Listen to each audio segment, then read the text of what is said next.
Hello, my name is Janice Washington, and welcome to my Capstone presentation.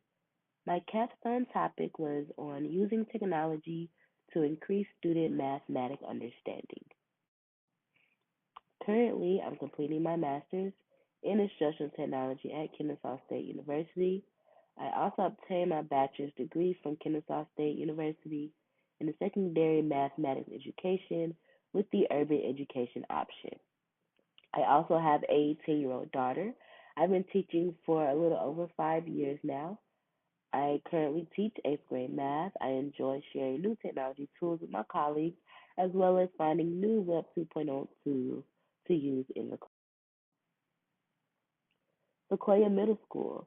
Sequoia Middle School has about 82% Hispanic population, with 97% of students receiving free or reduced lunch. Sequoia has also made the shift to one-to-one technology for the 2018-2019 school year.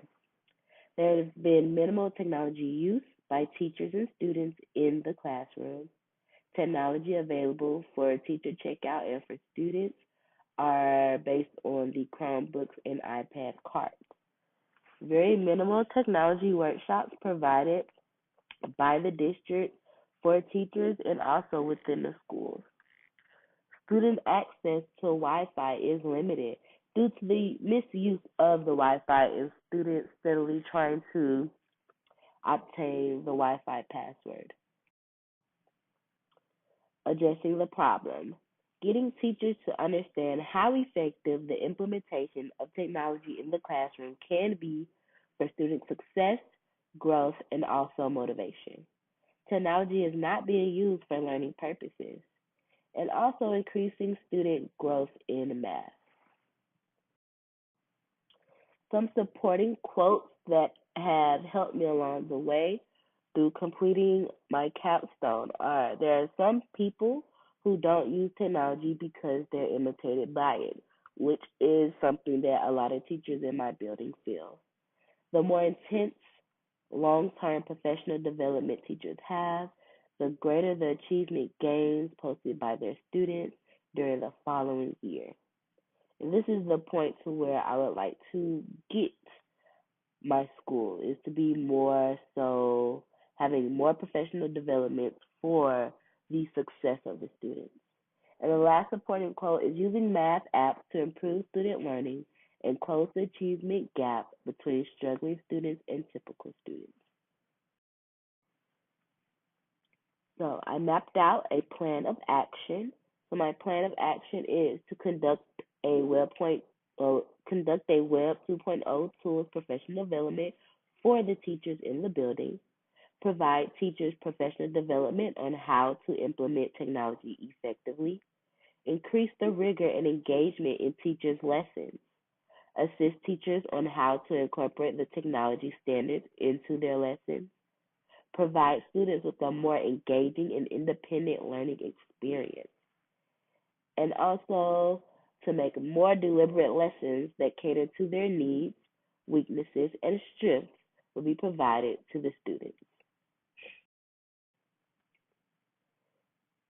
Preparation to execute this plan are: teachers were given a survey to give me a better idea of how comfortable they are with implementing technology in the classroom. It did take longer than expected to get a good number of responses for teachers.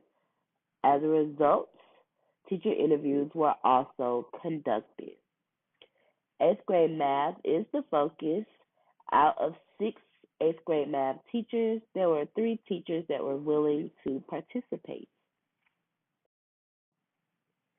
My capstone experience. Planning time for professional development was agreed upon by the teachers participating. So we all sat down and looked at our schedules and determined the best day and time to meet every week. This gave the teachers a chance to feel that their time was important because their opinion was valued. During the first meeting, we collectively established norms, discussed the findings from the survey and teacher interviews, and also set goals and made an outline for the next meeting. Throughout the meetings, teachers learned about Nearpod and how to implement it into their lessons and lesson plans. Different strategies were discussed based on the teacher's group of students. Teachers have ESOL students, special education students, or general education students. Due to access testing and the different carts not being available, the teacher's use of Nearpod was delayed during the process of the different professional developments. Due to all eighth grade math teachers collaborating and creating lesson plans together, we were able to show how to implement the technology standards. All eighth grade math students took the same summative assessments for each unit. This made it easier to really notice the growth made by students. I was able to compare those teachers that decided to participate in the professional development process and those teachers that did not, and really look at the data. Nearpod. Nearpod is what I recommended to my teachers to use. This is one of the Web 2.0 tools. Nearpod is an app and or web-based tool that allows the teacher to present material in a more personalized way. Each student with an iPad joins the teacher's class with the code, and once the code has been entered, the student is then now registered for that lesson. When using Nearpod, the teachers control exactly what content is being displayed on the student's iPad or the screen of other devices. Presentations, quizzes, polls, and other content is controlled by the teacher.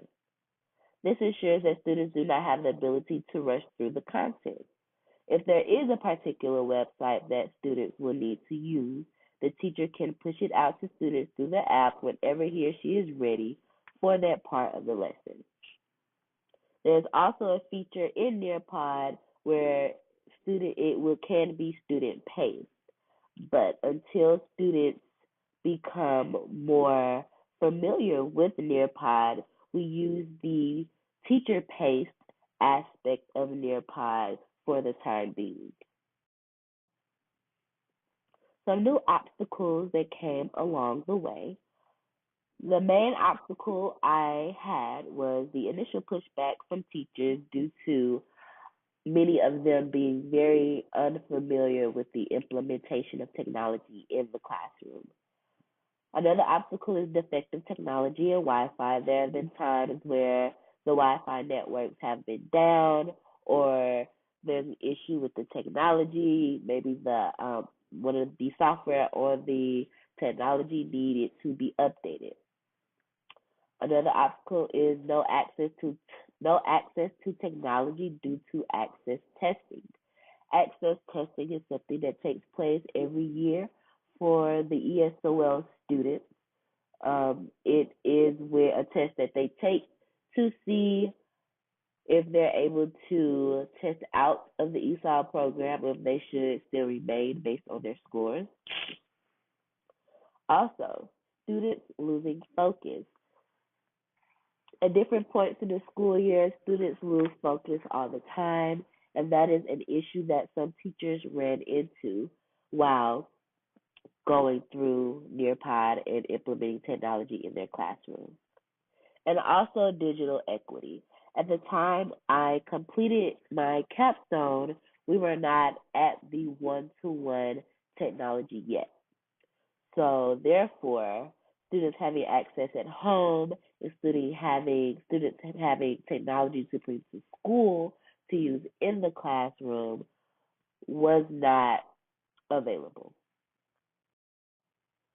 To overcome some of the obstacles, I showed teachers how technology can improve student achievement when it is implemented effectively. Students were also allowed to use their own personal devices to access Nearpod and complete the learning activities during those moments when the school's Wi-Fi would go out. Most of my students had cell phones, and Nearpod is an app that can be downloaded on their cell phone, so they were able to still utilize Nearpod when the Wi-Fi would go out. Also, teachers rotated one cart during access testing to continue the implementation of technology. So the technology became on a rotation basis where those teachers that were participating in my capstone project, they would decide on which days they would utilize the technology until the other technology was free after access testing. Another way to overcome my obstacles with the focus of my students, of all the students, is a math competition. Most kids are very competitive, so when you put that aspect on it, they were a little bit more motivated to actually put forth the effort and try with using Nearpod. My capstone results. Students were given a pre-assessment for each topic and also given a post-assessment to measure the level of growth for each topic. On the topic of Pythagorean theorem, there was only a 40% pass rate on the pre-assessment and a 73% pass rate on the post-assessment. For those students that did not pass the post-assessment, they still managed to increase their score. On the topic of volume, there was a pass rate of 52% on the pre-assessment and a pass rate of 85% on the post-assessment. On the topic of exponents, there was a pass rate of 50% on the pre-assessment and a pass rate of 83% on the post-assessment. The students showed growth in all topics after utilizing Nearpod as an online learning tool. Overall, the teachers felt more knowledgeable when implementing technology in a mathematics classroom. They all showed growth in student success on the three topics of Pythagorean theorem, volume, and exponents. Teachers are slowly becoming more confident, and that is something that grows over time with more professional development sessions. The students' level of engagement during class time was increased as well. The use of technology helped boost their level of engagement and also their level of motivation.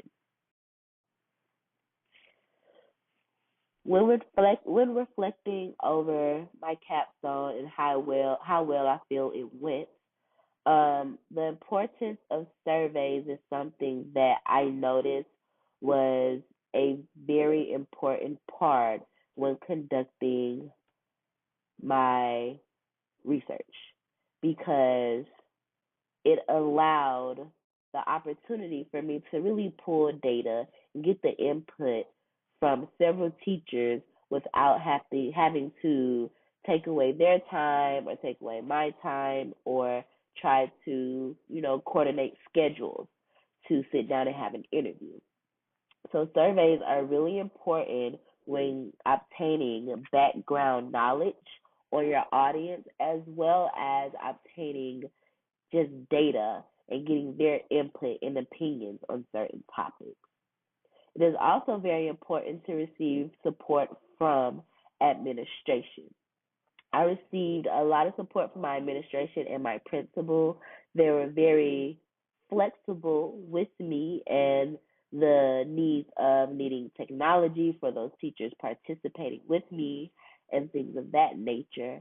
Administration was also supportive in us meeting together and taking time out to really coach them on how to implement technology into the classroom. And also characteristics of a coach.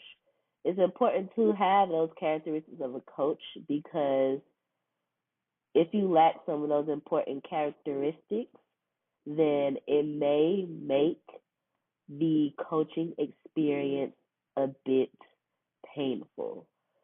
Simply because if a coach is not willing to collaborate and model for their participants, then the participants can then grow weary of whether or not what are doing is correct or whether or not they feel supported by the coach. So having those important characteristics of a coach is very, very important when trying to gain the trust of the participants. And also, my future plans. I do plan to use technology in the classroom as often as I can. After completing this capstone project, I still use Nearpod. Nearpod is actually something that I've chosen to use on a regular basis in my classroom. I have found that my students are engaged when using it. They seem more motivated. I actually have a higher participation rate when I am implementing the use of Nearpod versus giving my students pencil and paper or traditional lecture type of setting. And also, of course, everything does not go as planned. You always have to have a backup plan. There have been so many times where a teacher may have gotten a card and the technology didn't work or the Wi-Fi did not work, and you have to find other solutions to those problems in order to stay on track and continue on with your goal. Here are my references. And thank you for watching my capstone presentation.